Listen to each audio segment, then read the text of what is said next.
Howdy ladies and gents, Deadly Dog here, bringing you Benevolent Leader on Fallout 4. This is for reaching maximum happiness in a large settlement. This is going to be a shorter video than some of the other sources out there. I want to really hammer home the important factors and just show you that it can be done, although it is buggy and glitchy in parts. Couple quick things, rocking 10 charisma here to get the maximum amount of people possible. I also have no companion following me, but I do have Codsworth in Sanctuary Hills because he will not leave. So what I do is I end up assigning him to food, but as you can see I'm at 18 instead of 24, which means that possibly Codsworth is not working the food like he sometimes does. So when that happens, you just reassign him to the crops. You're going to want Cap Collector level 2 and Medic level 1. This way you can build level 3 clinics.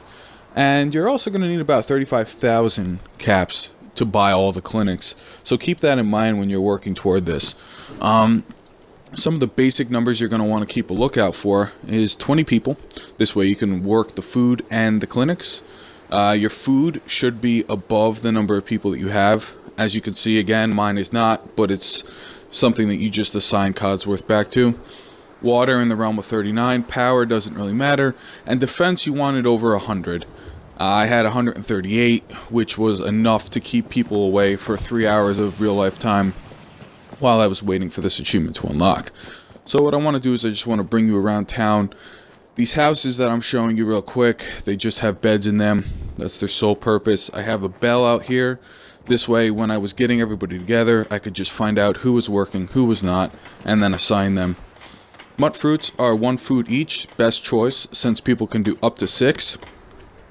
And what I did was I grouped them in 6s. This way I knew each person had their own assignment. As you can see, Codsworth, he's not lined up with food, so he's glitched again. I would end up re-putting him back onto food. Your beacon tower, in order to get everybody there. After they get there, you can scrap it for extra space. The water pumps, again, you're going to want over 30. And then here is Clinic Alley. I have 18. I've seen people say you could do it with 16.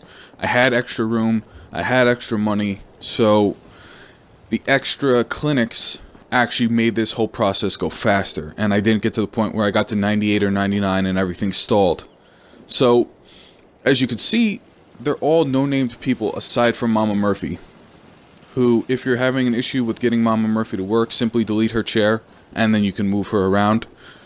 And it's just a waiting game. You do a lot of waiting. You can sleep 24 hours in between waiting 5 minutes in building mode just to see if the happiness pops up. But like I said, from level 92 happiness to 100, it took me about 3 hours of in-game, real life time. So it is a bit of a waiting game. And making sure that everybody stays on their job, making sure that they don't deviate from just standing there is important. And putting down enough beds so that people aren't fighting for a bed is also a good idea. This way people aren't getting angry and then they stop working.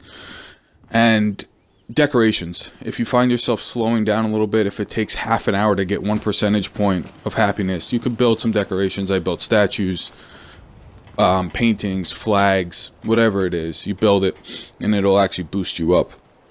So I also wanted to show it ticking from 99 to 100, and that's what this next little bit here is for. And as you can see, I'm just sitting here in building mode. You could sit in building mode, sit for 5, 6, 7 minutes, do something, come back, sleep for 24 hours, and then do it again. And as you can see, waiting around, and it'll pop up over 100. So that's it. I hope that this helped. If you have any questions, definitely ask. I'd be more than willing to help out. Until next time.